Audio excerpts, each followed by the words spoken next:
So the wānanga is about gathering resources for tukutuku, and we are coming to Rotoiti this morning to harvest Toetoe.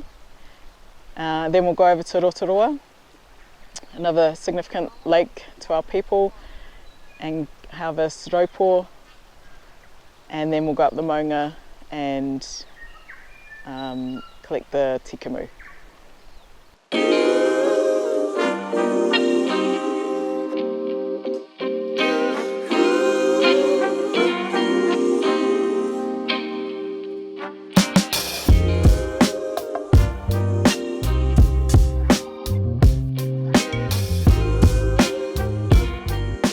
So yeah, it doesn't take too many to make a small piece.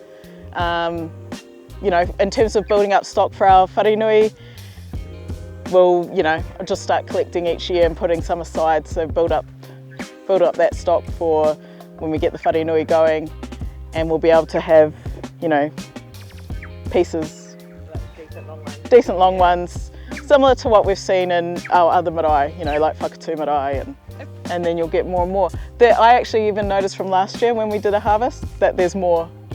We came a bit earlier, I think we came in February, so it's just interesting to see in terms of, you know, it's slightly cooler now, and the timing, whether it makes, you know, obviously it makes a difference with the maramataka, but it looks, looking good to me.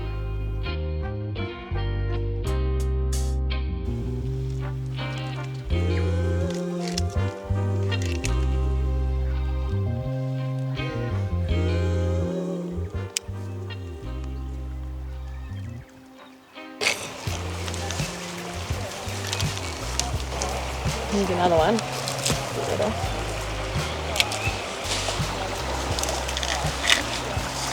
When we were at Whakatū, there was lots of stories about what was happening in people's lives, and they were showing that in their tukutuku.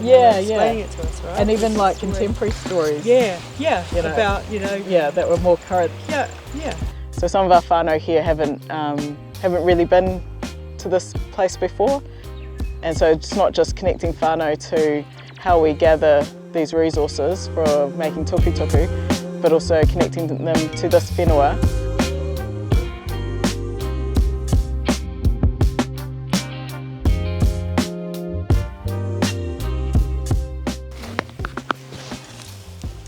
So be at one with the paiao.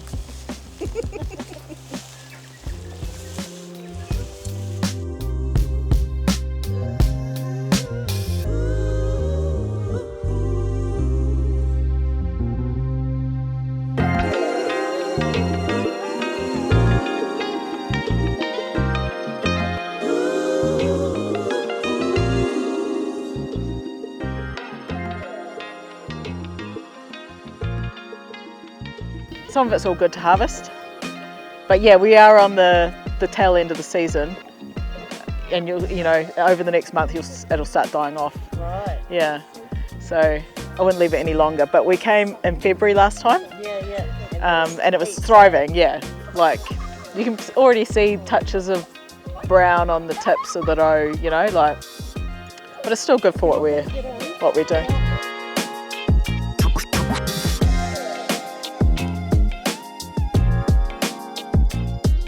But the root's edible. I mean, if you're starving out here, you'd eat it, wouldn't you? Yeah.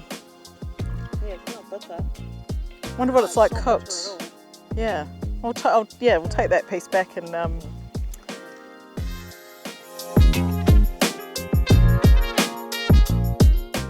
just nibble a little bit and tell me what you think it tastes like. It tastes like grass. Yeah, it does. It tastes like grass. I've tasted grass before. Have you? I've also eaten paper. I eat paper at school all the time.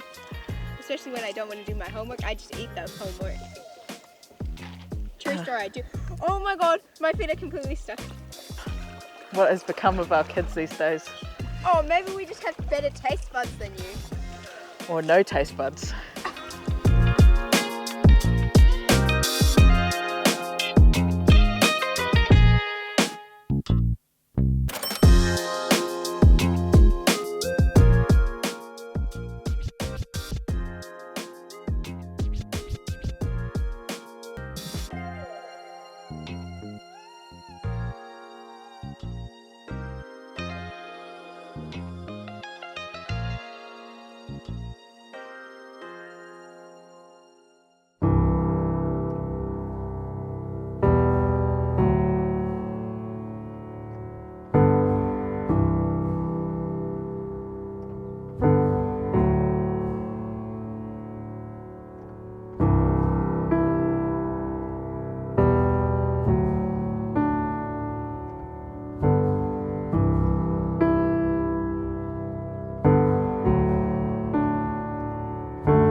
So we're up at Rainbow Ski Field and we are collecting tikumu, which grows kind of on the hillsides of the mountains.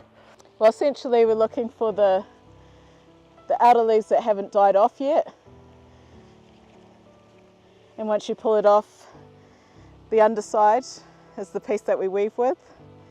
And once you've collected it, you peel the inside back, so you're peeling it really, really slowly so that you're not ripping it.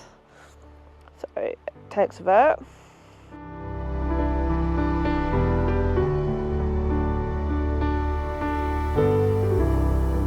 It's amazing up here, it's beautiful.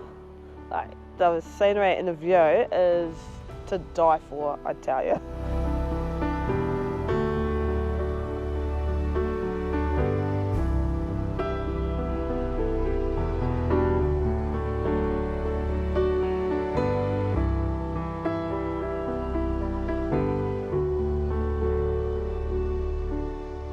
Well, this morning we started off at Rotoiti and harvested Toetoe for our tukutuku. So the Toetoe is the kākahu that we use for the back vertical slat on the back of the tukutuku frame. From there we went over to Rotoroa. We got on the water taxi and went over to the Raupō and just went through all the different uses that Raupō has as a mahinga kai, to make whare Raupō, as well as for tukutuku and to make poi Raupō. From there we've come back and we've come up the maunga here with the Rainbow Ski Field just up there, looking out across the landscape. And these are places where our tipuna travelled to harvest materials like tikumu that were used in making kākahu. So a very special taonga resource that's being revitalised currently. So it's awesome to bring whānau up here and be a part of this. So I tell you, one day I'm going to go right up the top.